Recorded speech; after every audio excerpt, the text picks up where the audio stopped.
ملک میں جہاں ایک طرف عام انتخابات کے انعقاد کی تیاریاں زور و شور سے جاری ہیں اور مختلف سیاسی جماعتوں کی جانب سے لیول پلینگ فیلڈ نہ ملنے کی دہائیاں دی جا رہی ہیں، وہیں دوسری جانب ابھی سے الیکشن کے بعد بننے والی حکومت کی مدت اقتدار بارے بحث شروع ہو گئی ہے۔ بعض مبصرین کا کہنا ہے کہ آئندہ آنے والی حکومت مدت مکمل نہیں کر پائے گی، بلکہ موجودہ آرمی چیف کے ریٹائرمنٹ کے ساتھ ہی حکومتی سیٹ اپ بھی 1.5 سال بعد ختم ہو جائے گا۔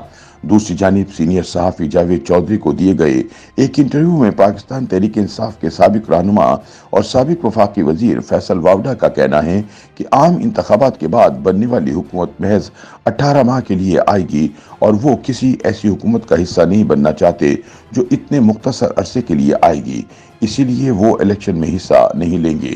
یوٹیوب پر حالیہ وی لاگ میں جاوید چودھری نے بتایا کہ فیصل واوڈا، جن کا تعلق پاکستان تحریک انصاف سے تھا اور پی ٹی آئی کے ٹکٹ پر ممبر قومی اسمبلی بنے، ان کا شمار عمران خان کے بہت قریبی ساتھیوں میں ہوتا تھا۔ ٹی وی چینلز پر پروگراموں میں وہ خاصے مشہور تھے۔ فیصل واوڈا تب بھی بہت پاپولر تھے جب وہ پی ٹی آئی کا حصہ تھے اور ان کے پاس حکومتی عہدہ تھا۔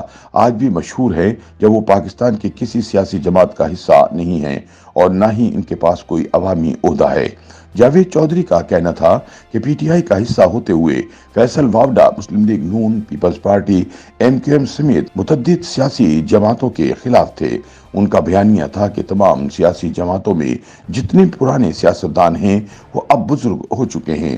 ان لوگوں کو اپنے ہاتھ، پاؤں یا زبان پر کنٹرول نہیں ہے تو یہ پاکستان کو کیسے چلائیں گے؟ حال ہی میں سابق صدر مملکت اور chairman Peoples party Asif Ali Zardari نے پی ٹی آئی کے سابق رہنما فیصل واوڈا کو ملاقات کے لیے مدعو کیا تو انہوں نے ملاقات کی دعوت قبول کر لی۔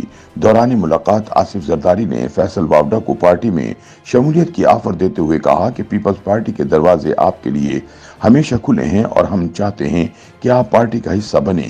انہوں نے یہ بھی پیشکش کی کہ آپ کسی بھی وقت پارٹی کا حصہ بن سکتے ہیں، تاہم پیپلز پارٹی میں آپ کا مستقبل بہت روشن ہوگا۔ تاہم فیصل واوڈا کی جانب سے یہ پیشکش مسترد کر دی گئی۔ صحافی نے بتایا کہ فیصل واوڈا کا کہنا ہے کہ وہ ابھی کسی بھی پارٹی میں شمولیت اختیار نہیں کر رہے۔ اس وقت پاکستان کی تمام بڑی سیاسی جماعتیں چاہتی ہیں کہ میں ان میں شمولیت اختیار کر لوں، جس میں ایم کیو ایم پاکستان، مسلم لیگ نون، استحکام پاکستان پارٹی ان کے لیے دروازے کھولے بیٹھی ہے، جبکہ پیپلز پارٹی نے تو باقاعدہ پیشکش بھی کر دی ہے۔ فیصل واوڈا کا دعویٰ ہے کہ وہ الیکشن نہیں لڑ رہے، اس کی وجہ یہ ہے کہ اگلی حکومت 5 سال کے لیے نہیں بلکہ صرف 18 مہینے کے لیے آئے گی اور وہ کسی 18 ماہ کی حکومت کا حصہ نہیں بننا چاہتے۔ جاوید چودھری کا کہنا ہے کہ 18 ماہ کی اس حکومت کے حوالے سے حتمی طور پر کچھ کہنا تو مشکل ہے، تاہم ایسا لگتا ہے کہ فیصل واوڈا یہ کہنا چاہتے ہیں کہ آئندہ حکومت تب تک رہے گی جب تک موجودہ army chief general Asim Munir ہیں اور ان کے جانے کے بعد شاید حکومت تبدیل ہو جائے۔ جاوید چودھری کے مطابق فیصل واوڈا کہتے ہیں کہ میں خاموشی سے ایک سائٹ پر بیٹھ کر سارا تماشا دیکھوں گا کہ ملک کے سیاسی حالات کس جانب جا رہے ہیں، اس کے بعد میں اپنے سیاسی مستقبل کے حوالے سے فیصلہ کروں گا۔ ابھی الیکشن لڑوں گا، نہ ہی کسی پارٹی میں شمولیت اختیار کروں گا۔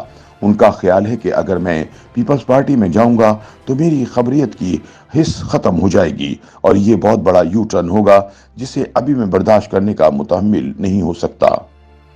یوٹیوب پر گوگلی نیوز دیکھنے کے لیے youtube.com کی سرچ بار میں googly news T V type کریں۔ گوگلی نیوز کے پیج پر سرخ رنگ کے سبسکرپشن والے بٹن پر کلک کرنا نہ بھولیے۔ یوٹیوب پیج پر اپلوڈ ہونے والی ویڈیوز سے باخبر رہنے کے لیے بیل آئیکن پر کلک کیجیے۔ آپ کو ہر نئی ویڈیو کے بارے میں نوٹیفیکیشن موصول ہو جائے گا۔